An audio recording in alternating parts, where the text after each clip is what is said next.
Hi hello ನಮಸ್ತೆ ಎಲ್ಲರಿಗೂ info media ಜಗತ್ತು ಚಾನಲಿನ ಮತ್ತೊಂದು ವಿಡಿಯೋಗೆ ಸ್ವಾಗತ ಸುಸ್ವಾಗತ. ಸ್ನೇಹಿತರೆ, ಎಲ್ಲರೂ ಹೇಗಿದ್ದೀರಾ? ಎಲ್ಲರೂ ಚೆನ್ನಾಗಿದ್ದೀರಾ ಅಂದ್ಕೊಂಡಿದ್ದೀನಿ. ಹೋಪ್ ನಾನು ಕೂಡ ತುಂಬಾ ಚೆನ್ನಾಗಿದ್ದೀನಿ. ಎಲ್ಲರೂ ಚೆನ್ನಾಗಿದ್ದೀರಾ ಅಂದ್ಕೊಂಡು ಭಾವಿಸ್ಕೊಂಡು ಇವತ್ತಿನ ಒಂದು ವಿಡಿಯೋನ ಶುರು ಮಾಡಿಬಿಡೋಣ. ಇವತ್ತಿನ ಒಂದು ವಿಡಿಯೋದಲ್ಲಿ ತುಲಾ ರಾಶಿಯವರಿಗೆ ಸ್ನೇಹಿತರೆ, ಗ್ರಹಗಳ ಸಂಚಾರ ಮತ್ತು ಗ್ರಹಗಳ ಸ್ಥಾನ ಬದಲಾವಣೆಯಿಂದ ಸಾಕಷ್ಟು ಬದಲಾವಣೆಯನ್ನು ನಿಮ್ಮ ಜೀವನದಲ್ಲಿ ನೋಡಲಿದ್ದೀರಿ. ಅದು ವ್ಯಾಪಾರ ವ್ಯವಹಾರದಲ್ಲಿ, ಹಣಕಾಸಿನಲ್ಲಿ, ವೃತ್ತಿ ಜೀವನದಲ್ಲಿ, ಉದ್ಯೋಗದಲ್ಲಿ ಏನೆಲ್ಲ ಬದಲಾವಣೆಗಳನ್ನು ಗ್ರಹಗಳು ಸೂಚಿಸಲಿದೆ, ಯಾವುದರ ಬಗ್ಗೆ ತುಲಾ ರಾಶಿಯವರು ಎಚ್ಚರಿಕೆ ವಹಿಸಬೇಕು ಅನ್ನೋದನ್ನ ಕಂಪ್ಲೀಟ್ ಆಗಿ ಇದೇ ವಿಡಿಯೋದಲ್ಲಿ ತಿಳಿಸ್ಕೊಡ್ತಾ ಹೋಗ್ತೀನಿ. ಸೊ ಇದನ್ನೆಲ್ಲ ತಿಳ್ಕೋಬೇಕು ಅಂದರೆ ಎಲ್ಲೂ ಕೂಡ ವಿಡಿಯೋನ ಸ್ಕಿಪ್ ಮಾಡಬಾರ್ದು. ತುಲಾ ರಾಶಿಯ ವ್ಯಕ್ತಿಗಳು ಅಂದರೆ ವಿಡಿಯೋನ ಕಟ್ ಮಾಡಿ ಓಡಿಸ್ಕೊಂಡು ಮಧ್ಯೆ ನೋಡ್ತಾ ಇದ್ರೆ ಸ್ನೇಹಿತರೆ, ಅದು ಫುಲ್ ಇನ್ಫಾರ್ಮೇಷನ್ ಅರ್ಥ ಆಗಲ್ಲ. ಮಧ್ಯದಲ್ಲಿ ನಿಮಗೆ ಒಂದು ಪರಿಹಾರವನ್ನು ತಿಳಿಸ್ಕೊಟ್ಟಿರ್ತೀನಿ ಅಥವಾ ಮುನ್ನೆಚ್ಚರಿಕೆಗಳನ್ನು ತಿಳಿಸ್ಕೊಟ್ಟಿರ್ತೀನಿ ಯಾವ ವಿಚಾರದ ಬಗ್ಗೆ ಅಂತ. ಅದನ್ನು ನೀವು ಸ್ಕಿಪ್ ಮಾಡ್ಕೊಂಡು ಹೋಗಿರ್ತೀರ, ಆವಾಗ ಇನ್ಫಾರ್ಮೇಷನ್ ಅರ್ಥ ಆಗಲ್ಲ. ಸೊ ಹಾಗಾಗಿ ನಿಮಗೆ ಫ್ರೀ ಇದ್ದಾಗ ನಿಧಾನವಾಗಿ ಸಂಪೂರ್ಣವಾಗಿ ವಿಡಿಯೋವನ್ನು ವಾಚ್ ಮಾಡಿ. ಒಳ್ಳೆ ಮಾಹಿತಿ ಸಿಕ್ಕಿದ್ದಲ್ಲಿ ಈ ವಿಡಿಯೋ ಯೂಸ್ಫುಲ್ ಅನಿಸಿದ್ರೆ ಮಾತ್ರ ವಿಡಿಯೋಗೆ ಲೈಕ್ ಮಾಡಿ. ಇನ್ನು ಸಬ್ಸ್ಕ್ರೈಬ್ ಆಗಿಲ್ಲ ಅಂದರೆ ಇನ್ಫಾ ಮೀಡಿಯಾಗೆ ಸಬ್ಸ್ಕ್ರೈಬ್ ಆಗಿ ಪ್ರತಿನಿತ್ಯ ನಿಮ್ಮ ರಾಶಿ ಭವಿಷ್ಯವನ್ನು ತಿಳಿಸ್ಕೊಡ್ತಾ ಹೋಗ್ತಾ ಇರ್ತೀನಿ. ಯಾರೆಲ್ಲ ಸಬ್ಸ್ಕ್ರೈಬ್ ಮಾಡ್ಕೊಂಡಿದ್ದೀರಾ ಅವ್ರಿಗೆ ಮತ್ತೊಮ್ಮೆ ಥ್ಯಾಂಕ್ ಯು ಸೋ ಮಚ್ ಅಂತ ಹೇಳ್ತಾ ವಿಡಿಯೋದ ಕಡೆ ಗಮನ ಕೊಟ್ಬಿಡೋಣ. ಹೌದು ಸ್ನೇಹಿತರೆ, ತುಲಾ ರಾಶಿಯ ವ್ಯಕ್ತಿಗಳಿಗೆ ಶನಿ ಸಂಚಾರ ಇದೆ. ಶನಿ ಜುಲೈ 27ನೇ ತಾರೀಕಿಂದ ಡಿಸೆಂಬರ್ 11ರವರೆಗೆ ಹಿಮ್ಮುಖ ಸಂಚಾರವನ್ನು ಮಾಡಲಿರುವ ಕಾರಣ ತುಲಾ ರಾಶಿಯವರು ಯಾವುದರ ಬಗ್ಗೆ ಎಚ್ಚರಿಕೆ ವಹಿಸಬೇಕು, ಏನೆಲ್ಲ ಅದೃಷ್ಟದ ಫಲಗಳನ್ನು ಗಳಿಸಲಿದ್ದೀರಿ ಅನ್ನೋದನ್ನ ನೋಡೋದಾದರೆ, ಮೊದಲನೇದಾಗಿ ಈ ತಿಂಗಳಿಂದ ಔದ್ಯೋಗಿಕ ಕ್ಷೇತ್ರದಲ್ಲಿರುವವರ ಬೆಳವಣಿಗೆ ಹೇಗಿರಲಿದೆ. ವಿದ್ಯಾರ್ಥಿಗಳಿಗೆ ಈ ತಿಂಗಳು ಶುಭದಾಯಕವೇ. ವ್ಯಾಪಾರಸ್ಥರಿಗೆ ಮತ್ತು ವ್ಯವಸ್ಥರಿಗೆ ಜ್ಯೋತಿಷ್ಯದ ದಿಕ್ಸೂಚಿ ಹೇಗಿದೆ. ಕೌಟುಂಬಿಕ ಜೀವನ ಹೇಗಿರಲಿದೆ. ನಿಮ್ಮ ಆರೋಗ್ಯದಲ್ಲಿ ಏನೆಲ್ಲ ಬದಲಾವಣೆಗಳು ಕಂಡುಬರಲಿದೆ. ಆರ್ಥಿಕ ಸ್ಥಿತಿಯಲ್ಲಿ ಶುಭ ಫಲಗಳು ಇದೆಯಾ ಎನ್ನುವ ಮಾಹಿತಿಯನ್ನು ಇದೇ ವಿಡಿಯೋದಲ್ಲಿ ತಿಳಿಸ್ಕೊಡ್ತಾ ಹೋಗ್ತೀನಿ. ಸೊ ಹಾಗಾಗಿ ಎಲ್ಲೂ ಕೂಡ ಸ್ಕಿಪ್ ಮಾಡ್ದೇ ಮೊದಲಿಂದ ಕೊನೆ ತನಕ ಸಂಪೂರ್ಣವಾಗಿ ವಿಡಿಯೋವನ್ನು ವಾಚ್ ಮಾಡಿ. ವಿಡಿಯೋಗೆ ಇನ್ನೂ ಲೈಕ್ ಕೊಟ್ಟಿಲ್ಲ ಅಂದರೆ ದಯವಿಟ್ಟು ಲೈಕ್ ಮಾಡಿ. ಸಬ್ಸ್ಕ್ರೈಬ್ ಆಗಿಲ್ಲ ಅಂದರೆ ಸಬ್ಸ್ಕ್ರೈಬ್ ಆಗಿ. ನಿಮ್ಮ ಅಭಿಪ್ರಾಯವನ್ನು ಕಮೆಂಟ್ ಬಾಕ್ಸಲ್ಲಿ ತಿಳಿಸಿ. ಹೆಚ್ಚು ಫ್ಯಾಮಿಲಿಗೆ, ಫ್ರೆಂಡ್ಸ್ಗೆ, ನಿಮ್ಮ ಹಿತೈಷಿಗಳು ಯಾರೆಲ್ಲ ಇದ್ದಾರೆ ತುಲಾ ರಾಶಿಯವರು ಅಂಥವ್ರಿಗೆ ವಿಡಿಯೋವನ್ನು ಶೇರ್ ಮಾಡಿ. ನಿಮ್ಮ ಕಡೆಯಿಂದ ಅದೃಷ್ಟದ ಭವಿಷ್ಯವನ್ನು ಅವರು ಕೂಡ ತಿಳ್ಕೊಂಡಂಗಾಗುತ್ತೆ. ಓಕೆ, ವಿಡಿಯೋದ ಕಡೆ ಗಮನ ಕೊಟ್ಬಿಡೋಣ ಬನ್ನಿ. 2026 ಆಗಸ್ಟ್ 1ರಿಂದ ತುಲಾ ರಾಶಿಯವರ ರಾಶಿ ಫಲ ಹೇಗಿರಲಿದೆ. ತುಲಾ ರಾಶಿಯವರಿಗೆ ಈ ತಿಂಗಳು ನಿಮಗೆ ಸಂತೋಷವನ್ನು ತರುತ್ತದೆ. ಆರಂಭದಲ್ಲಿ ಗುರುವು ನಿಮ್ಮ ಅದೃಷ್ಟದ ಮನೆಯಲ್ಲಿ ಸಾಗುತ್ತಾರೆ. ಮಧ್ಯದಲ್ಲಿ ಗುರುವು 10ನೇ ಮನೆಯಲ್ಲಿ ಮತ್ತು ಕೊನೆಯ ತ್ರೈಮಾಸಿಕದಲ್ಲಿ 11ನೇ ಮನೆಯಲ್ಲಿ ಸಾಗುತ್ತಾರೆ. ಇದು ನಿಮಗೆ ಪ್ರಯೋಜನಗಳನ್ನು ತರುತ್ತದೆ. ಶನಿಯ ಬಗ್ಗೆ ಹೇಳುವುದಾದರೆ, ಶನಿಯು ಈ ವರ್ಷ ಪೂರ್ತಿ ತುಲಾ ರಾಶಿಯ 6ನೇ ಮನೆಯಲ್ಲಿ ಇರುತ್ತಾರೆ. ರಾಹು 5ನೇ ಮನೆಯಲ್ಲಿ ಸಾಗುತ್ತಾರೆ. ಇದು ಮಕ್ಕಳಿಗೆ ಕೆಲವು ಆರೋಗ್ಯದ ಸಮಸ್ಯೆಗಳನ್ನು ಉಂಟು ಮಾಡಬಹುದು. ನೀವು ಬಹುಕಾಲದಿಂದ ಕಾಯುತ್ತಿದ್ದ ಅವಕಾಶಗಳಿಗೆ ಬಾಗಿಲು ತೆರೆಯುವಂತಹ ಸಮಯ. ವಿಶೇಷವಾಗಿ ಜುಲೈ ನಂತರ ಆಗಸ್ಟ್ ತಿಂಗಳಲ್ಲಿ ಕರ್ಕ ರಾಶಿಯಲ್ಲಿ ಗುರುವಿನ ಪ್ರಭಾವದಿಂದ ನಿಮ್ಮ ಅದೃಷ್ಟವು ಒಳೆಯುತ್ತದೆ. ನಿಮ್ಮ ಕೆಲಸ, ವ್ಯವಹಾರ, ಪ್ರೇಮ ಜೀವನ, ಆರೋಗ್ಯ, ಶಿಕ್ಷಣ ಯಾವುದೇ ಇರಲಿ ಸ್ನೇಹಿತರೆ, ತುಲಾ ರಾಶಿಯವರಿಗೆ ಪ್ರತಿಯೊಂದು ಕ್ಷೇತ್ರದಲ್ಲೂ ಹೊಸ ಬದಲಾವಣೆಗಳು ಹೊರಹೊಮ್ಮುತ್ತಿವೆ ಅಂತಲೇ ಹೇಳಬಹುದು. ವರ್ಷವಿಡೀ ಮೀನರಾಶಿಯಲ್ಲಿ ಶನಿಯ ಸ್ಥಾನವು ನಿರ್ಧಾರಗಳಲ್ಲಿ ಗಂಭೀರತೆ ಮತ್ತು ಜವಾಬ್ದಾರಿಯನ್ನು ಖಚಿತಪಡಿಸುತ್ತದೆ. ಆದರೆ ಈ ತಿಂಗಳಿಂದ ಅಂದರೆ ಜುಲೈ 27ರಿಂದ ಸ್ನೇಹಿತರೆ ಮುಂದಿನ ಡಿಸೆಂಬರ್ 11ರವರೆಗೂ ಹಿಮ್ಮುಖ ಸಂಚಾರದ ಸಮಯದಲ್ಲಿ ಯಾವುದರ ಬಗ್ಗೆ ನಿರ್ಧಾರಗಳನ್ನು ತೆಗೆದುಕೊಳ್ಬಾರ್ದು, ಯಾವುದರ ಬಗ್ಗೆ ಖಂಡಿತವಾಗಿಯೂ ನಿರ್ಧಾರಗಳನ್ನು ತುಲಾ ರಾಶಿಯವರು ತೆಗೆದುಕೊಳ್ಬೇಕು ಅನ್ನೋದನ್ನ ಹೆಚ್ಚು ಪ್ರಬುದ್ಧರನ್ನಾಗಿ ಮಾಡುತ್ತದೆ ಎಂಬ ನಿರ್ಧಾರಗಳು ನಿಮ್ಮ ನಿರ್ಧಾರಗಳಲ್ಲಿ ಹೆಚ್ಚು ಸ್ನೇಹಿತರೆ ಪ್ರಬುದ್ಧರನ್ನಾಗಿ ಮಾಡುತ್ತದೆ ಮತ್ತು ಜೀವನದ ಸವಾಲುಗಳನ್ನು ಚೆನ್ನಾಗಿ ಮಾಡಿಕೊಳ್ಳಲು ನಿಮಗೆ ಸಹಾಯವನ್ನು ಮಾಡುತ್ತದೆ. ಅದೇ ರೀತಿ ಆತ್ಮವಿಶ್ವಾಸ ಹೆಚ್ಚಿಸುವಂತಹ ಸಂಬಂಧಗಳನ್ನು ಸಮನ್ವಯಗೊಳಿಸುವಂತಹ ನಿಮ್ಮ ಆರ್ಥಿಕ ಪರಿಸ್ಥಿತಿಯನ್ನು ಬಲಪಡಿಸುತ್ತದೆ ಮತ್ತು ನಿಮ್ಮ ಸಾಮರ್ಥ್ಯಗಳಿಗೆ ಹೊಸ ಉಪಯೋಗಗಳನ್ನು ಕಂಡುಕೊಳ್ಳುವಲ್ಲಿ ಸ್ನೇಹಿತರೆ ಬೆಂಬಲವನ್ನು ನೀಡಲಿದೆ ಅಂತಲೇ ಹೇಳಬಹುದು. ಇನ್ನು ಆಗಸ್ಟ್ ತಿಂಗಳ ನಂತರ ಸ್ನೇಹಿತರೆ, ಗುರುವಿನ ಸಿಂಹರಾಶಿಯ ಪ್ರವೇಶವು ಅಥವಾ ಮಧ್ಯಭಾಗದಲ್ಲಿ ನಿಮ್ಮ ಗುರುತಿಸುವಿಕೆ ಮತ್ತು ಆತ್ಮವಿಶ್ವಾಸವನ್ನು ಹೆಚ್ಚಿಸಬಹುದು. ಆಗಸ್ಟ್ ಮಧ್ಯಂತರದಲ್ಲಿ ನಿಮ್ಮ ಗುರಿಗಳನ್ನು ಸಮರ್ಪಣಾ ಭಾವದಿಂದ ಅನುಸರಿಸುವ ಮೂಲಕ ನೀವು ಸ್ಥಿರತೆ ಮತ್ತು ಯಶಸ್ಸನ್ನು ಸಾಧಿಸಲಿದ್ದೀರಿ. ಡಿಸೆಂಬರ್ವರೆಗೂ ಸ್ನೇಹಿತರೆ ಶನಿ ಸಂಚಾರ ಇದೆ, ಹಿಮ್ಮುಖ ಸಂಚಾರ, ರಾಹು ಮತ್ತು ಕೇತುವಿನ ಸಂಚಾರನೂ ಕೂಡ ಇದೆ. ರಾಹು ಕೇತುವಿನ ಸಂಚಾರ ಆದ್ಯತೆಗಳಲ್ಲಿ ಸ್ಪಷ್ಟ ಬದಲಾವಣೆಯನ್ನು ತರಬಹುದು. ಒಟ್ಟಾರೆಯಾಗಿ ಏನೆಲ್ಲ ಬದಲಾವಣೆಯನ್ನು ಗ್ರಹಗಳು ಸೂಚಿಸಲಿದೆ ಅನ್ನೋದನ್ನ ಕಂಪ್ಲೀಟಾಗಿ ತಿಳಿಸ್ಕೊಟ್ಟಾಯಿತು. ಇವಾಗ ಒಂದೊಂದಾಗಿ ತಿಳಿಸೋದಾದರೆ ವೃತ್ತಿ ಜೀವನದ ಬಗ್ಗೆ, ಕೆರಿಯರ್ ಮತ್ತು ಜಾಬ್ ಬಗ್ಗೆ ತುಲಾರಾಶಿಯವರಿಗೆ ಹೇಳೋದಾದರೆ ಈ ತಿಂಗಳು ವೃತ್ತಿ ವ್ಯವಹಾರದಲ್ಲಿ ಸ್ಥಿರತೆ, ಬೆಳವಣಿಗೆಯನ್ನು ತರುತ್ತದೆ. ನಿಮ್ಮ ದಕ್ಷತೆ ಮತ್ತು ನಡವಳಿಕೆಯ ಮೂಲಕ ನೀವು ಕೆಲಸದ ಸ್ಥಳದಲ್ಲಿ ಸಕಾರಾತ್ಮಕ ಖ್ಯಾತಿಯನ್ನು ಗಳಿಸಲಿದ್ದೀರಿ. ತಿಂಗಳ ಆರಂಭದಲ್ಲಿ ನೀವು ನಿಮ್ಮ ಗುರಿಗಳಿಗೆ ಹೆಚ್ಚು ಸಮರ್ಪಿತರಾಗಬೇಕಾಗುತ್ತದೆ. ವರ್ಷವಿಡೀ ಮೀನರಾಶಿಯಲ್ಲಿ ಶನಿಯ ಸ್ಥಾನವು ಜವಾಬ್ದಾರಿಗಳಿಂದ ಒತ್ತಡವನ್ನು ಉಂಟು ಮಾಡುತ್ತಿದೆ. ಆದರೂ ಸಮಯ ಮುಂದುವರೆದಂತೆ ನಿಮ್ಮ ಕಠಿಣ ಪರಿಶ್ರಮದ ಫಲಿತಾಂಶಗಳು ಸ್ಪಷ್ಟವಾಗಿ ಗೋಚರಿಸುತ್ತವೆ. ಜುಲೈ ನಂತರ ಆಗಸ್ಟ್ ತಿಂಗಳಲ್ಲಿ ಕಟಕ ರಾಶಿಗೆ ಗುರುವಿನ ಪ್ರವೇಶವು ವೃತ್ತಿ ಜೀವನದ ವಿಸ್ತರಣೆ ಮತ್ತು ಹೊಸ ಅವಕಾಶಗಳನ್ನು ಸೂಚಿಸುತ್ತದೆ. ಸ್ಥಾನ, ಜವಾಬ್ದಾರಿ ಮತ್ತು ಕೆಲಸದ ಶೈಲಿ ಎಲ್ಲವೂ ಕೂಡ ಸುಧಾರಣೆಗೆ ಅವಕಾಶಗಳನ್ನು ತೆರೆಯುತ್ತದೆ. ನೀವು ಹೊಸ ಕೆಲಸ ಅಥವಾ ವ್ಯವಹಾರ ವಿಸ್ತರಣೆಯನ್ನು ಪರಿಗಣಿಸುತ್ತಿದ್ದರೆ ಈ ತಿಂಗಳಿಂದ ಅನುಕೂಲಕರವಾಗಿರುತ್ತದೆ. ಹಿಂದೆ ಬಾಕಿ ಇರುವಂತಹ ಯೋಜನೆಗಳಲ್ಲಿನ ಪ್ರಗತಿಯು ನಿಮ್ಮ ಆತ್ಮವಿಶ್ವಾಸವನ್ನು ಹೆಚ್ಚಿಸುತ್ತದೆ. ನಿಮ್ಮ ನಾಯಕತ್ವದ ಕೌಶಲ್ಯಗಳು ಹೊರಹೊಮ್ಮಲಿವೆ. ಆಗಸ್ಟ್ ಮಧ್ಯದಲ್ಲಿ ಸ್ನೇಹಿತರೆ ಗುರುವಿನ ಸಿಂಹರಾಶಿಗೆ ಪ್ರವೇಶವು ಕೆಲಸದ ಸ್ಥಳದಲ್ಲಿ ಹೆಚ್ಚಿದ ಮನ್ನಣೆ ಮತ್ತು ಪ್ರಭಾವಕ್ಕೆ ಅವಕಾಶಗಳನ್ನು ಸೃಷ್ಟಿಸುತ್ತದೆ. ಈ ವರ್ಷ ವೃತ್ತಿ ಬದಲಾವಣೆಯನ್ನು ಬಯಸುವವರಿಗೆ ಈ ತಿಂಗಳು ಶುಭ ಫಲಿತಾಂಶಗಳನ್ನು ತರುತ್ತದೆ. ನೀವು ನಿಮ್ಮ ಪ್ರತಿಭೆಯನ್ನು ಹೊಸ ರೀತಿಯಲ್ಲಿ ಪ್ರದರ್ಶಿಸುತ್ತೀರಿ ಮತ್ತು ನಿಮ್ಮ ಮೇಲಧಿಕಾರಿಗಳ ವಿಶ್ವಾಸವನ್ನು ಗಳಿಸುವಲ್ಲಿ ಯಶಸ್ವಿಯಾಗುತ್ತೀರಿ. ನಿಮ್ಮ ವ್ಯವಹಾರದಲ್ಲಿ ಇದ್ದರೆ ನೀವು ಸ್ನೇಹಿತರೆ ಪಾಲುದಾರಿಕೆಗಳು ಲಾಭದಾಯಕದ ಅವಕಾಶಗಳು ನೀಡಬಹುದು. ಸವಾಲುಗಳು ಎದುರಾಗುತ್ತವೆ, ಆದರೆ ನಿಮ್ಮ ತಿಳುವಳಿಕೆ ಮತ್ತು ತಾಳ್ಮೆ ಅವುಗಳನ್ನು ನಿಭಾಯಿಸಲು ನಿಮಗೆ ಸಹಾಯವನ್ನು ಮಾಡುತ್ತದೆ. ಒಟ್ಟಾರೆಯಾಗಿ ಹೇಳಬೇಕು ಅಂದರೆ ಈ ತಿಂಗಳಿಂದ ನಿಮ್ಮ ವೃತ್ತಿ ಜೀವನದಲ್ಲಿ ಹೊಸ ಎತ್ತರವನ್ನು ತಲುಪಲು ಅವಕಾಶಗಳನ್ನು ನೀಡಲಿವೆ ಗ್ರಹಗಳ ಸಂಚಾರ.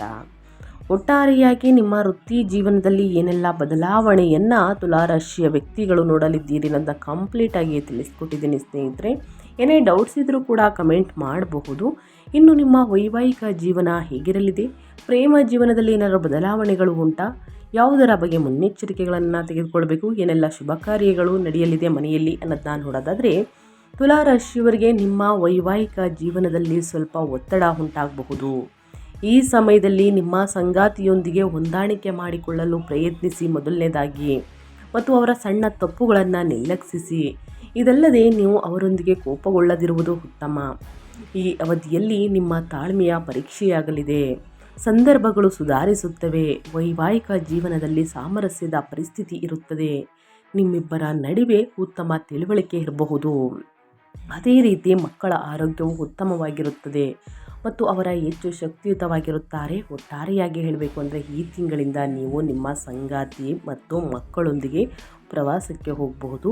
ಇದರೊಂದಿಗೆ ನಿಮ್ಮ ನಡುವೆ ಏಕತೆ, ಪ್ರೀತಿ ಮತ್ತು ಸಾಮರಸ್ಯ ಇರುತ್ತದೆ.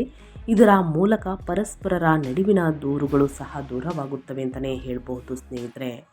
ಅದೇ ರೀತಿ ನಿಮ್ಮ ಪ್ರೇಮ ಜೀವನದ ಬಗ್ಗೆ ಹೇಳೋದಾದರೆ ತುಲಾರಾಶಿಯವರಿಗೆ 2026 ಪ್ರೇಮ ಜೀವನದ ವಿಷಯದಲ್ಲಿ ಅನುಕೂಲಕರ ಮತ್ತು ಪ್ರೋತ್ಸಾಹದಾಯಕವಾಗಿರುತ್ತದೆ. ಆದಷ್ಟು ಆಗಸ್ಟ್ ತಿಂಗಳಲ್ಲಿ ಭಾವನಾತ್ಮಕ ಸ್ಥಿರತೆ ಮತ್ತು ತಿಳುವಳಿಕೆಯೊಂದಿಗೆ ಸಂಬಂಧಗಳನ್ನು ಮುಂದಕ್ಕೆ ಸಾಗಿಸಲು ಈ ತಿಂಗಳು ಸಹಾಯಕವಾಗಿರುತ್ತದೆ. ಈ ತಿಂಗಳ ಮಧ್ಯದಿಂದ 2026 ಆಗಸ್ಟ್ 15ನೇ ತಾರೀಕು ನಂತರ ಗುರುವಿನ ಪ್ರಭಾವವು ಭಾವನಾತ್ಮಕ ತಿಳುವಳಿಕೆಯನ್ನು ಬಲಪಡಿಸುತ್ತದೆ. ಆದಷ್ಟು ಪರಸ್ಪರ ಗೌರವ, ನಂಬಿಕೆ ಮತ್ತು ಸಂವಹನವು ಸಂಬಂಧಗಳನ್ನು ಬಲಪಡಿಸುತ್ತದೆ. ಅಸ್ತಿತ್ವದಲ್ಲಿರುವ ಯಾವುದೇ ತಪ್ಪು ಗ್ರಹಿಕೆಗಳು ಪರಿಹರಿಸಲ್ಪಡುತ್ತವೆ ಮತ್ತು ನಿಮ್ಮಿಬ್ಬರ ಹೊಸ ಆರಂಭವನ್ನು ನೀವಿಬ್ಬರು ಸ್ನೇಹಿತರೆ ಹೊಸ ಆರಂಭವನ್ನು ಮಾಡುತ್ತೀರಿ. ಆದರೆ ಈ ತಿಂಗಳ ನಂತರ ಮೀನರಾಶಿಯಲ್ಲಿ ಶನಿಯ ಸ್ಥಾನವು ಸಂಬಂಧಗಳಲ್ಲಿ ಜವಾಬ್ದಾರಿ ಮತ್ತು ಪ್ರಬುದ್ಧತೆಯನ್ನು ಕಾಯ್ದುಕೊಳ್ಳುತ್ತದೆ. ವರ್ಷವಿಡೀ ಮೀನರಾಶಿಯಲ್ಲಿ ಶನಿ ಸಂಚಾರವನ್ನು ಮಾಡುತ್ತಿದೆ. ಅದುವೇ ಜುಲೈ 27ರಿಂದ ಹಿಮ್ಮುಖ ಸಂಚಾರವನ್ನು ಶನಿ ಮಾಡುತ್ತಿರುವ ಕಾರಣ ಸ್ವಲ್ಪ ಬಹಳ ಎಚ್ಚರಿಕೆ ವಹಿಸಿ. ಸಂಬಂಧಗಳಲ್ಲಿ ಅವಿವಾಹಿತರಿಗೆ ಉತ್ತಮ ವರ್ಷವೆಂದು ಹೇಳಬಹುದು, ಸಾಬೀತುಪಡಿಸಬಹುದು. ವಿವಾಹದ ಅವಕಾಶಗಳಿವೆ, ಅಂದರೆ ಯಾರಿಗೆ ಇನ್ನೂ ಕೂಡ ಮದುವೆಯಾಗಿಲ್ಲ ಅಂಥವರಿಗೆ ಮದುವೆ ಯೋಗ ಕೂಡ ಇದೆ. ಅಥವಾ ನಿಮ್ಮ ಕುಟುಂಬದಲ್ಲಿ ಕೆಲವು ಶುಭ ಘಟನೆಗಳು ಕೂಡ ನಡೆಯಬಹುದು. ಕುಟುಂಬದ ಕಾರ್ಯಗಳು ವರ್ಷದ ಮಧ್ಯದಿಂದ ಪ್ರಯಾಣದ ಅವಕಾಶಗಳನ್ನು ಸೃಷ್ಟಿಸುತ್ತವೆ. ಪ್ರೇಮ ವಿವಾಹವನ್ನು ಪರಿಗಣಿಸುವವರಿಗೆ ಸೆಪ್ಟೆಂಬರ್, ಅಕ್ಟೋಬರ್, ನವೆಂಬರ್ ಈ ತಿಂಗಳು ಪರಿಸ್ಥಿತಿಗಳು ಕ್ರಮೇಣ ಅನುಕೂಲಕರವಾಗಿರುತ್ತವೆ. ಆತ್ಮವಿಶ್ವಾಸ ಮತ್ತು ಸ್ಪಷ್ಟತೆ ಹೆಚ್ಚಾಗುತ್ತದೆ. ಹಿಂದೆ ಕೆಲವು ಭಾವನಾತ್ಮಕ ಏರಿಳಿತಗಳಿದ್ದರೆ ಅವು ಈಗ ಸುಧಾರಿಸುತ್ತವೆ. ಆದರೆ ಸಣ್ಣ ಪುಟ್ಟ ವಾದ ವಿವಾದಗಳನ್ನು ಮಾಡಬೇಡಿ ಮನೆಯಲ್ಲಿ. ಇದೇ ಮೂಲ ಕಾರಣ ಅಂತಲೇ ಹೇಳ್ಬೋದು ಜಗಳಗಳಿಗೆ. ಎಲ್ಲ ವಾದ ವಿವಾದದಲ್ಲೂ ನಾನೇ ಗೆಲ್ಲಬೇಕು ಅಂತ ಹಠವನ್ನು ಇಟ್ಕೊಂಡ್ರೆ ಸ್ನೇಹಿತರೆ ಸಂಬಂಧಗಳಲ್ಲಿ ಸಾಕಷ್ಟು ಸಮಸ್ಯೆಗಳನ್ನು ಉದ್ಭವಿಸಬಹುದು. ಸೊ ಹಾಗಾಗಿ ಕಿರಿಕಿರಿ, ಮನಸ್ತಾಪ, ಜಗಳ, ವಾದ ವಿವಾದ ಹೆಚ್ಚಾಗ್ಬೋದು. ಸೊ ಹಾಗಾಗಿ ಒಬ್ಬರು ಸೋತ್ರೆ ಒಬ್ಬರು ಗೆಲ್ಲಬೇಕಾಗುತ್ತದೆ ಸ್ನೇಹಿತರೆ. ಸೊ ಅದನ್ನು ಮನಸ್ಸಿನಲ್ಲಿ ಇಟ್ಕೊಳ್ಳಿ. ನಿಮ್ಮ ತಿಳುವಳಿಕೆ ಮತ್ತು ತಾಳ್ಮೆ ಅವುಗಳನ್ನು ನಿಭಾಯಿಸಲು ನಿಮಗೆ ಸಹಾಯವನ್ನು ಮಾಡುತ್ತದೆ. ಒಟ್ಟಾರೆಯಾಗಿ ಹೇಳಬೇಕು ಅಂತಂದರೆ ಸ್ನೇಹಿತರೆ, ನಿಮ್ಮ ಕುಟುಂಬದ ಜವಾಬ್ದಾರಿ ನಿಮ್ಮ ಮೇಲೆ ಇರುವ ಕಾರಣ ನೀವೇ ತಾಳ್ಮೆ ವಹಿಸಬೇಕು. ಸವಾಲುಗಳನ್ನು ಹಾಕಬೇಡಿ ಅಂತ ಹೇಳ್ತಾ, ಇನ್ನು ಹಣಕಾಸಿನ ಸ್ಥಿತಿ ಹೇಗಿರಲಿದೆ, ಏನೆಲ್ಲ ಖರೀದಿ ಮಾಡುವಂತಹ ಯೋಗ ಇದೆ ನಿಮಗೆ ಅನ್ನೋದನ್ನ ನೋಡೋದಾದರೆ, ತುಲಾ ರಾಶಿಯ ವ್ಯಕ್ತಿಗಳಿಗೆ ಆಗಸ್ಟ್ ಮೊದಲ ದಿನದಿಂದ ಈ ರಾಶಿಯವರಿಗೆ ಆರ್ಥಿಕ ವಿಷಯಗಳಲ್ಲಿ ಲಾಭಕಾರಿಯಾಗಲಿದೆ. ನೀವು ನಿಮ್ಮ ಹಣಕಾಸಿನ ಯೋಜನೆಗಳನ್ನು ಪರಿಣಾಮಕಾರಿಯಾಗಿ ಕಾರ್ಯಗತಗೊಳಿಸಲು ಸಾಧ್ಯವಾಗುತ್ತದೆ. ಜುಲೈ ತಿಂಗಳ ನಂತರ ಗುರುವಿನ ಪ್ರಭಾವವು ಆದಾಯ ಮತ್ತು ಐಷಾರಾಮಿಗಳ ಸಂಗಮವನ್ನು ಸೃಷ್ಟಿಸುತ್ತದೆ. ನಿಮ್ಮ ಆದಾಯ ಬೆಳವಣಿಗೆಗೆ ಹೊಸ ಅವಕಾಶಗಳು ಉದ್ಭವಿಸುತ್ತವೆ ಮತ್ತು ಹಿಂದಿನ ಪ್ರಯತ್ನಗಳು ಸಹ ನಿಮಗೆ ಫಲ ನೀಡಬಹುದು. ನಿಮ್ಮ ವೆಚ್ಚಗಳು ಮತ್ತು ಉಳಿತಾಯದ ನಡುವೆ ನೀವು ಸರಿಯಾದ ಸಮತೋಲನವನ್ನು ಕಾಯ್ದುಕೊಂಡರೆ ತಿಂಗಳ ಅಂತ್ಯದ ವೇಳೆಗೆ ನೀವು ಉತ್ತಮ ಆರ್ಥಿಕ ಶಕ್ತಿಯನ್ನು ಸಾಧಿಸಬಹುದು. ವರ್ಷವಿಡೀ ಮೀನರಾಶಿಯಲ್ಲಿ ಶನಿಯ ಸ್ಥಾನವು ಶಿಸ್ತು ಮತ್ತು ಜವಾಬ್ದಾರಿಯೊಂದಿಗೆ ಮುಂದುವರಿಯಲು ನಿಮಗೆ ಅನುವು ಮಾಡಿಕೊಡುತ್ತದೆ. ಹೂಡಿಕೆಯಲ್ಲಿ ಆಸಕ್ತಿಯನ್ನು ಹೊಂದಿರುವವರಿಗೆ ಈ ವರ್ಷ ಸರಿಯಾದ ಅವಕಾಶ ಸಿಗಬಹುದು. ಅದುವೇ ಆಗಸ್ಟ್ ತಿಂಗಳಲ್ಲಿ ನೀವು ಚಿಂತನಶೀಲವಾಗಿ ನಿರ್ಧಾರಗಳನ್ನು ತೆಗೆದುಕೊಂಡರೆ ಈ ತಿಂಗಳ ನಂತರ ಆರ್ಥಿಕ ನಿರ್ಧಾರಗಳಲ್ಲಿ ಹೆಚ್ಚಿನ ಸ್ಪಷ್ಟತೆಯ ಲಕ್ಷಣಗಳು ಕೂಡ ಕಂಡುಬರುತ್ತವೆ. ಕುಟುಂಬದಿಂದ ಹಣಕಾಸಿನ ಬೆಂಬಲವು ಲಭ್ಯವಿರುತ್ತದೆ. ಇದು ನಿಮ್ಮ ಯೋಜನೆಗಳನ್ನು ಪೂರೈಸಲು ನಿಮಗೆ ಸಹಾಯವನ್ನು ಮಾಡುತ್ತದೆ. ನೀವು ಏನಾದರೂ ವ್ಯವಹಾರದಲ್ಲಿ ಇದ್ದರೆ ಡಿಸೆಂಬರ್ವರೆಗೂ ಸ್ನೇಹಿತರೆ, ಸರಿಸುಮಾರು ಡಿಸೆಂಬರ್ವರೆಗೂ ರಾಹು ಮತ್ತು ಕೇತುವಿನ ಸಂಚಾರ ಕೂಡ ಇದೆ. ಇನ್ನು ಶನಿ ಹಿಮ್ಮುಖ ಸಂಚಾರ ಅಂತ ಹೇಳಿದ್ದೀನಿ. ಡಿಸೆಂಬರ್ 11ರವರೆಗೂ ಸ್ವಲ್ಪ ಬದಲಾವಣೆಗಳೊಂದಿಗೆ ಲಾಭದ ನಿರೀಕ್ಷೆಗಳು ಕೂಡ ಹೊರಹೊಮ್ಮುತ್ತವೆ. ಆದರೆ ಆತುರದ ನಿರ್ಧಾರಗಳನ್ನು ಯಾವುದೇ ಕಾರಣಕ್ಕೂ ಹಣಕಾಸಿನ ವಿಚಾರದಲ್ಲಿ ತೆಗೆದುಕೊಳ್ಬೇಡಿ. ಈ ಅವಧಿಯು ಆರ್ಥಿಕ ದೃಷ್ಟಿಕೋನದಿಂದ ಸಕಾರಾತ್ಮಕವಾಗಿರುತ್ತದೆ ಮತ್ತು ನಿಮ್ಮ ಯೋಜನೆಗಳು ಕ್ರಮೇಣ ಯಶಸ್ವಿಯಾಗುತ್ತವೆ. ಈ ತಿಂಗಳು ನಿಮ್ಮ ಆರ್ಥಿಕ ನೆಲೆಯನ್ನು ಬಲಪಡಿಸುವಲ್ಲಿ ನೀವು ಯಶಸ್ವಿಯಾಗುತ್ತೀರಿ. ಮನೆಗೆ ಬೇಕಾಗಿರುವಂತಹ ಗೃಹೋಪಯೋಗಿ ವಸ್ತುಗಳನ್ನು ಖರೀದಿ ಮಾಡುವುದಕ್ಕೆ ಮುಂದಾಗಲಿದ್ದೀರಿ. ಜೊತೆಗೆ ಸ್ನೇಹಿತರೆ, ಆಸ್ತಿ, ಮನೆ, ಪ್ರಾಪರ್ಟಿ, ವಾಹನವನ್ನು ಕೂಡ ಖರೀದಿ ಮಾಡಲಿದ್ದೀರಿ. ಆದರೆ ಖರೀದಿ ಮಾಡುವ ಮುಂಚೆ ನಿಮಗೆ ಮೋಸ ಮಾಡುವಂತಹ ಚಾನ್ಸಸ್ ಇರುತ್ತದೆ. ಏನು ಖರೀದಿ ಮಾಡ್ತೀರಾ ಸ್ನೇಹಿತರೆ, ಆ ಮಾಲೀಕರು ನಿಮಗೆ ಮೋಸ ಮಾಡುವಂತಹ ಚಾನ್ಸಸ್ ಇರುತ್ತದೆ.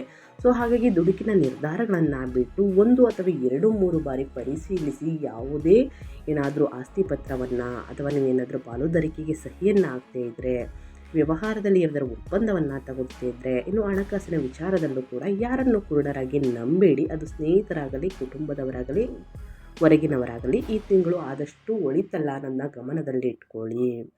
ಒಂದಷ್ಟು ಉಳಿತಾಯವನ್ನು ಮಾಡಿ ಖಂಡಿತವಾಗಿಯೂ ಲಾಭವನ್ನು ನೋಡಲಿದ್ದೀರಿ. ಹೂಡಿಕೆಯನ್ನು ಮಾಡಬೇಕಾದ್ರೂ ಕೂಡ ಬಹಳಷ್ಟು ಎಚ್ಚರಿಕೆ ವಹಿಸಿ ಸ್ನೇಹಿತರೆ. ಇನ್ನು ಅದೇ ರೀತಿ ನಿಮಗೆ ಏನೆಲ್ಲ ಬದಲಾವಣೆಗಳು ಸ್ನೇಹಿತರೆ ಕಂಡುಬರಲಿದೆ ಹಣಕಾಸಿನಲ್ಲಿ, ವೃತ್ತಿ ಜೀವನದಲ್ಲಿ ಮತ್ತು ಫ್ಯಾಮಿಲಿ ಬಗ್ಗೆ ನನ್ನ ಕಂಪ್ಲೀಟಾಗಿ ತಿಳಿಸ್ಕೊಟ್ಟಿದ್ದೀನಿ. ಇವಾಗ ಮೇನ್ ಕಾರಣಕ್ಕೆ ಬರೋಣ. ನಿಮ್ಮ ಆರೋಗ್ಯದಲ್ಲಿ ಏನೆಲ್ಲ ಬದಲಾವಣೆಗಳು ಕಂಡುಬರಲಿದೆ ಅಂದರೆ, ತುಲಾ ರಾಶಿಯವರಿಗೆ ಆರೋಗ್ಯದ ದೃಷ್ಟಿಯಿಂದ ಒಟ್ಟಾರೆಯಾಗಿ ಅನುಕೂಲಕರವಾಗಿರುತ್ತದೆ. ನೀವು ನಿಮ್ಮ ದೈನಂದಿನ ದಿನಚರಿ ಮತ್ತು ಜೀವನ ಶೈಲಿಯ ಬಗ್ಗೆ ವಿಶೇಷ ಗಮನ ಹರಿಸಬೇಕಾಗುತ್ತದೆ. ಮಾನಸಿಕ ಶಾಂತಿ ಮತ್ತು ದೈಹಿಕ ಸದೃಢತೆ ಎರಡೂ ಕೂಡ ಮುಖ್ಯವಾಗಿರುತ್ತದೆ. ವಾಹನವನ್ನು ಚಾಲನೆ ಮಾಡಬೇಕಾದ್ರೆ ತುಲಾ ರಾಶಿಯವರು ಅತಿ ವೇಗವಾಗಿ ವಾಹನವನ್ನು ಚಾಲನೆ ಮಾಡ್ತೀರಾ. ಟ್ರಾಫಿಕ್ ನಿಯಮಗಳನ್ನು ಕಡ್ಡಾಯವಾಗಿ ಫಾಲೋ ಮಾಡಲ್ಲ. ಇದು ನಿಮಗೆ ಎಫೆಕ್ಟ್ ಬೀಳಲಿದೆ ಸ್ನೇಹಿತರೆ. ಮುಂದಿನ ದಿನಗಳಲ್ಲಿ ಗಾಯಗಳನ್ನು ಗ್ರಹಗಳು ಸೂಚಿಸುತ್ತಿದೆ. ಅದುವೇ ಶನಿ ಹಿಮ್ಮುಖ ಸಂಚಾರ ಕೂಡ ಇದೆ, ಗಮನದಲ್ಲಿಟ್ಕೊಳ್ಳಿ. ವರ್ಷದ ಆರಂಭದಿಂದ ಕೊನೆಯವರೆಗೆ ಡಿಸೆಂಬರ್ ತನಕನೂ ಮೀನರಾಶಿಯಲ್ಲೇ ಶನಿಯ ಪ್ರಭಾವವು ನಿಮ್ಮ ದೇಹಕ್ಕೆ ಹೆಚ್ಚುವರಿ ವಿಶ್ರಾಂತಿಯ ಅಗತ್ಯವನ್ನುಂಟು ಮಾಡಬಹುದು.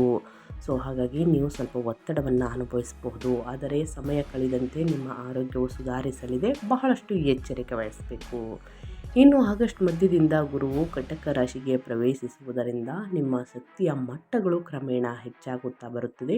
ನಿಮ್ಮ ಆಹಾರ, ನಿದ್ರೆ ಮತ್ತು ವ್ಯಾಯಾಮದ ಬಗ್ಗೆ ನೀವು ನಿಯಮಿತವಾಗಿ ಗಮನ ಹರಿಸಬೇಕಾಗುತ್ತದೆ. ನೀವು ಮಾನಸಿಕ ಒತ್ತಡವನ್ನು ಅನುಭವಿಸಿದರೆ ಧ್ಯಾನ, ಯೋಗ, ಪ್ರಕೃತಿಯಲ್ಲಿ ಸಮಯವನ್ನು ಕಳೆಯುವುದು ಪ್ರಯೋಜನಕಾರಿ ಆಗಿದೆ. ಸಮತೋಲನವನ್ನು ಕಾಪಾಡಿಕೊಳ್ಳುವುದು ವಿಶೇಷವಾಗಿ ಮುಖ್ಯವಾಗಿರುತ್ತದೆ. ದೀರ್ಘಕಾಲದ ಆರೋಗ್ಯದ ಸಮಸ್ಯೆಗಳು ಸಹ ಸುಧಾರಿಸುವಂತಹ ಸಾಧ್ಯತೆ ಇದೆ. ಸಣ್ಣ ದೈನಂದಿನ ಸಮಸ್ಯೆಗಳನ್ನು ನಿರ್ಲಕ್ಷಿಸಬೇಡಿ ಮತ್ತು ಆರೋಗ್ಯಕರ ದಿನಚರಿಯನ್ನು ಅಳವಡಿಸಿಕೊಳ್ಳಿ. ವರ್ಷದ ಕೊನೆಯಲ್ಲಿ ಅಥವಾ ಆಗಸ್ಟ್ ತಿಂಗಳಿಂದ ಕೊನೆಯಲ್ಲಿ ಸ್ನೇಹಿತರೆ ಸಾಕಷ್ಟು ಬದಲಾವಣೆಗಳು ಕಂಡುಬರಬಹುದು. ವರ್ಷದ ಕೊನೆಯವರೆಗೆ ರಾಹು ಮತ್ತು ಕೇತುವಿನ ಬದಲಾವಣೆಯೊಂದಿಗೆ ಮಾನಸಿಕ ಸ್ಪಷ್ಟತೆಯು ಸುಧಾರಿಸುತ್ತದೆ. ನೀವು ಹೆಚ್ಚು ಶಕ್ತಿಯುತ ಮತ್ತು ಸಮತೋಲನವನ್ನು ಅನುಭವಿಸಲಿದ್ದೀರಿ. ಆರೋಗ್ಯದಲ್ಲಿ ಸ್ಥಿರತೆ ಸುಧಾರಣೆಯನ್ನು ಸೂಚಿಸುತ್ತದೆ ಅಂತಲೇ ಹೇಳ್ಬೋದು ತುಲಾರಾಶಿಯವರಿಗೆ. ಒಟ್ಟಾರೆಯಾಗಿ ಏನೆಲ್ಲ ಬದಲಾವಣೆಯನ್ನು ಕಂಡುಬರಲಿದೆ, ಯಾವುದರ ಬಗ್ಗೆ ಎಚ್ಚರಿಕೆ ವಹಿಸಬೇಕು, ತುಲಾರಾಶಿಯ ವ್ಯಕ್ತಿಗಳು ನನ್ನ ಕಂಪ್ಲೀಟಾಗಿ ತಿಳಿಸ್ಕೊಟ್ಟಿದ್ದೀನಿ ಸ್ನೇಹಿತರೆ. ವಾಹನವನ್ನು ಚಾಲನೆ ಮಾಡಬೇಕಾದ್ರೆ ನಿಧಾನವಾಗಿ ವಾಹನವನ್ನು ಚಾಲನೆ ಮಾಡಿ. ತಡರಾತ್ರಿಯಲ್ಲಿ ಅನಿವಾರ್ಯ ಇದ್ದರೆ ಮಾತ್ರ ಮಾಡಿ. ಟ್ರಾಫಿಕ್ ನಿಯಮಗಳನ್ನು ಕಡ್ಡಾಯವಾಗಿ ಫಾಲೋ ಮಾಡಿ. ಕಾರನ್ನು ಓಡಿಸ್ಬೇಕಾದ್ರೆ ಬೆಲ್ಟ್ ಕಡ್ಡಾಯವಾಗಿರಲಿ ಸ್ನೇಹಿತರೆ. ನಿಧಾನವಾಗಿ ಹೋಗಿ ಮತ್ತು ಟೂ ವೀಲರನ್ನು ಓಡಿಸ್ಬೇಕಾದ್ರೆ ಹೆಲ್ಮೆಟನ್ನು ಧರಿಸಿ ಕಡ್ಡಾಯವಾಗಿ. ಇನ್ನು ವಿದ್ಯಾರ್ಥಿಗಳ ಬಗ್ಗೆ ಹೇಳೋದಾದರೆ ತುಲಾರಾಶಿಯ ವಿದ್ಯಾರ್ಥಿಗಳಿಗೆ ಈ ತಿಂಗಳಿಂದ ಯಾವುದೇ ಶೈಕ್ಷಣಿಕ ಕ್ಷೇತ್ರದಲ್ಲಿ ಪ್ರಗತಿ ಮತ್ತು ಸ್ಫೂರ್ತಿಯ ವರ್ಷವನ್ನು ಸೂಚಿಸುತ್ತಿದೆ. ವಿದ್ಯಾರ್ಥಿಗಳು ತಮ್ಮ ಗುರಿಗಳನ್ನು ಸಮರ್ಪ ಭಾವದಿಂದ ಅನುಸರಿಸುತ್ತಾರೆ ಮತ್ತು ತಮ್ಮ ಅಧ್ಯಯನದಲ್ಲಿ ಯಶಸ್ಸನ್ನು ಸಾಧಿಸುತ್ತಾರೆ. ಆಗಸ್ಟ್ ತಿಂಗಳಲ್ಲಿ ಕಟಕ ರಾಶಿಯಲ್ಲಿ ಗುರುವಿನ ಪ್ರಭಾವವು ನಿಮ್ಮ ಕಲಿಕೆ ಮತ್ತು ಅವಕಾಶಗಳನ್ನು ಹೆಚ್ಚಿಸುತ್ತದೆ. ನೀವು ಸ್ಪರ್ಧಾತ್ಮಕ ಪರೀಕ್ಷೆಗೆ ತಯಾರಿಯನ್ನು ನಡೆಸುತ್ತಿದ್ದರೆ ನಿಮಗೆ ನಿರ್ಣಾಯಕವೆಂದು ಸಾಬೀತುಪಡಿಸುತ್ತದೆ. ಕಠಿಣ ಪರಿಶ್ರಮವು ಫಲ ನೀಡುವಂತಹ ಸಾಧ್ಯತೆ ಇದೆ. ಮನಸ್ಸು ಆ ಕಡೆ ಈ ಕಡೆ ಸ್ವಲ್ಪ ವಾಲಬಹುದು. ಶಿಸ್ತಿನ ಅಗತ್ಯವಿರುತ್ತದೆ. ಅಭ್ಯಾಸದ ಕಡೆ ಗಮನ ಕೊಡಿ. ಉನ್ನತ ಶಿಕ್ಷಣವನ್ನು ಅನುಸರಿಸಿ ಸ್ನೇಹಿತರೆ. ಮೋಜು ಮಸ್ತಿ ಸ್ನೇಹಿತರ ಬಳಗವನ್ನು ಸ್ವಲ್ಪ ಕಡಿಮೆ ಮಾಡಿ. ಏಕಾಗ್ರತೆಯಿಂದ ಸ್ನೇಹಿತರ ಅಧ್ಯಯನವನ್ನು ಮಾಡಿದ್ದಲ್ಲಿ, ಶ್ರಮ ಪಟ್ಟಿದ್ದಲ್ಲಿ ಮುಂದಿನ ದಿನಗಳಲ್ಲಿ ಆದಷ್ಟು ಅತ್ಯುತ್ತಮ ಅಂಕಗಳನ್ನು ಗಳಿಸಲಿದ್ದೀರಿ ಅಂತಲೇ ಹೇಳ್ಬೋದು. ಇದು ಗ್ರಹಗಳ ಸಂಚಾರ. ಗುರುವಿನ ಪ್ರವೇಶವು ಆತ್ಮವಿಶ್ವಾಸದಲ್ಲಿ ಸ್ಪಷ್ಟತೆ, ಉತ್ತೇಜನವನ್ನು ತರುತ್ತದೆ. ವೃತ್ತಿ ಆಧಾರಿತ ಶಿಕ್ಷಣವನ್ನು ಮುಂದುವರಿಸಲು ಬಯಸುವಂತಹ ವಿದ್ಯಾರ್ಥಿಗಳಿಗೆ ಹೊಸ ಆಯ್ಕೆಗಳು ತೆರೆದುಕೊಳ್ಳುತ್ತವೆ ಅಂತಲೇ ಹೇಳಬಹುದು. ಇನ್ನು ಆಸುಪಾಸು ಡಿಸೆಂಬರ್ನಲ್ಲಿ ರಾಹುಕೇತು ಸಂಚಾರವು ನಿಮ್ಮ ಗುರಿಗಳು ಮತ್ತು ನಿರ್ದೇಶನಕ್ಕೆ ಸ್ಪಷ್ಟತೆಯನ್ನು ತರುತ್ತಿದೆ. ಕ್ರಮೇಣ ನಿಮ್ಮ ಆತ್ಮವಿಶ್ವಾಸವನ್ನು ಬೆಳೆಸುತ್ತದೆ ಮತ್ತು ನಿಮ್ಮ ಸುಧಾರಿತ ಫಲಿತಾಂಶಗಳನ್ನು ನೋಡುತ್ತೀರಿ. ಕಲೆ ಮತ್ತು ಸಂಗೀತದಲ್ಲಿ ನಿಮ್ಮ ಆಸಕ್ತಿ ಕೂಡ ಹೆಚ್ಚಾಗಬಹುದು. ನೀವು ಫ್ಯಾಷನ್, ವಿನ್ಯಾಸ ಮತ್ತು ನಿರ್ವಹಣಾ ಕ್ಷೇತ್ರದಲ್ಲಿ ಉತ್ತಮವಾಗಿ ಕಾರ್ಯನಿರ್ವಹಿಸಲು ಸಾಧ್ಯವಾಗುತ್ತದೆ. ತುಲಾರಾಶಿಯ ವ್ಯಕ್ತಿಗಳು ಏನೆಲ್ಲ ಬದಲಾವಣೆಯನ್ನು ನೋಡಲಿದ್ದೀರಿ, ಯಾವುದರ ಬಗ್ಗೆ ಎಚ್ಚರಿಕೆ ವಹಿಸಬೇಕು ಅನ್ನೋದನ್ನ ಕಂಪ್ಲೀಟಾಗಿ ತಿಳಿಸ್ಕೊಟ್ಟಿದ್ದೀನಿ. ಏನೇ ಡೌಟ್ಸ್ ಇದ್ದರೂ ಕೂಡ ಕಮೆಂಟ್ ಮಾಡಿ. ನಿಮ್ಮ ಜೊತೆಗೆ ಒಂದೆರಡು ಪರಿಹಾರವನ್ನು ತಿಳಿಸ್ಕೊಡ್ತೀನಿ. ಈ ಪರಿಹಾರವನ್ನು ಅನುಸರಿಸಿ ಎಷ್ಟೇ ಕಷ್ಟ, ಸಮಸ್ಯೆ, ಅಡಚಣೆ ಇದ್ದರೂ ಕೂಡ ನಿವಾರಣೆಯಾಗಲಿದೆ. ತುಲಾರಾಶಿಯವರು ಶನಿ ಹಿಮ್ಮುಖ ಸಂಚಾರ ನಡೀತಿರುವ ಕಾರಣ ಸ್ನೇಹಿತರೆ, ಶನಿವಾರದಂದು ಶನಿ ದೇವರಿಗೆ ಎಳ್ಳೆಣ್ಣೆಯಿಂದ ತೈಲಾಭಿಷೇಕವನ್ನು ಮಾಡಿಸಿ, ಶನಿ ದೇವಾಲಯಗಳಲ್ಲಿ ಎಳ್ಳುಬತ್ತಿಯನ್ನು ಹಚ್ಚಿ, ಶನಿ ಸ್ತೋತ್ರವನ್ನು ಹೇಳಿ ಓಂ ಶಾಂ ಶನೀಶ್ವರಾಯ ನಮಃ, ಓಂ ಶಾಂ ಶನೀಶ್ವರಾಯ ನಮಃ ಎಂದು ಶನಿ ಮಂತ್ರವನ್ನು ಹೇಳಿ ಸ್ನೇಹಿತರೆ. ಆದಷ್ಟು ಬಡವರಿಗೆ, ನಿರ್ಗತಿಕರಿಗೆ ಕಪ್ಪು ವಸ್ತುಗಳನ್ನು ದಾನ ಮಾಡಿ. ಕಪ್ಪು ಬಟ್ಟೆ, ಕಪ್ಪು ಉದ್ದಿನ ಬೇಳೆ, ಕಪ್ಪು ಛತ್ರಿ, ಚಪ್ಪಲಿ, ಕಂಬಳಿಯನ್ನು ದಾನ ಮಾಡಿ ಸ್ನೇಹಿತರೆ. ಖಂಡಿತವಾಗಿ ನಿಮ್ಮ ಜೀವನದಲ್ಲಿರುವ ಸಕಲ ಸಮಸ್ಯೆಗಳು ಏನೇ ಇದ್ದರೂ ಕೂಡ, ಅಡಚಣೆ ಇದ್ದರೆ, ತೊಂದರೆ ಇದ್ದರೆ, ನಿಮ್ಮ ಆರೋಗ್ಯದಲ್ಲಿ ಪ್ರಾಬ್ಲಮ್ ಇದ್ದರೆ ನಿವಾರಣೆಯಾಗುತ್ತಾ ಬರುತ್ತದೆ. ಸೊ ಹಾಗಾಗಿ ತಪ್ಪದೇ ಒಂದು ಪರಿಹಾರವನ್ನು ಮಾಡಿ, ಸಮಸ್ಯೆಗಳು ತಾನಾಗೆ ಕಡಿಮೆಯಾಗಲಿದೆ ಅಂತ ಹೇಳ್ತಾ ನಾನು ವಿಡಿಯೋವನ್ನು ಎಂಡ್ ಮಾಡ್ತಾ ಇದ್ದೀನಿ. ಇವತ್ತಿನ ಒಂದು ವಿಡಿಯೋದಲ್ಲಿ ಸಂಪೂರ್ಣ ಮಾಹಿತಿ ಸಿಕ್ಕಿದ್ದಲ್ಲಿ, ಈ ವಿಡಿಯೋ ಯೂಸ್ಫುಲ್ ಅನಿಸಿದ್ದಲ್ಲಿ ವಿಡಿಯೋಗೆ ಲೈಕ್, ಕಮೆಂಟ್, ಶೇರ್ ಮಾಡಿ. ನಿಮ್ಮ ಅಭಿಪ್ರಾಯವನ್ನು ತಿಳಿಸಿ. ಹೆಚ್ಚು ಸಬ್ಸ್ಕ್ರೈಬ್ ಮಾಡ್ಕೊಳ್ಳಿ ಸ್ನೇಹಿತರೆ. ನಮಗೂ ಒಂದು ಮೋಟಿವೇಶನ್ ಸಿಗುತ್ತೆ ವಿಡಿಯೋ ಮಾಡೋಕ್ಕೆ ಅಂತ ಹೇಳ್ತಾ, ನಿಮಗೂ ಮತ್ತು ನಿಮ್ಮ ಕುಟುಂಬಕ್ಕೆ ತುಂಬಾ ಒಳ್ಳೆಯದಾಗಲಿ. ಶನಿದೇವರ ಆಶೀರ್ವಾದ ನಿಮ್ಮ ಮೇಲಿರಲಿ. ಮತ್ತೊಂದು ವಿಡಿಯೋದಲ್ಲಿ ಸಿಗ್ತೀನಿ. Thank you for watching.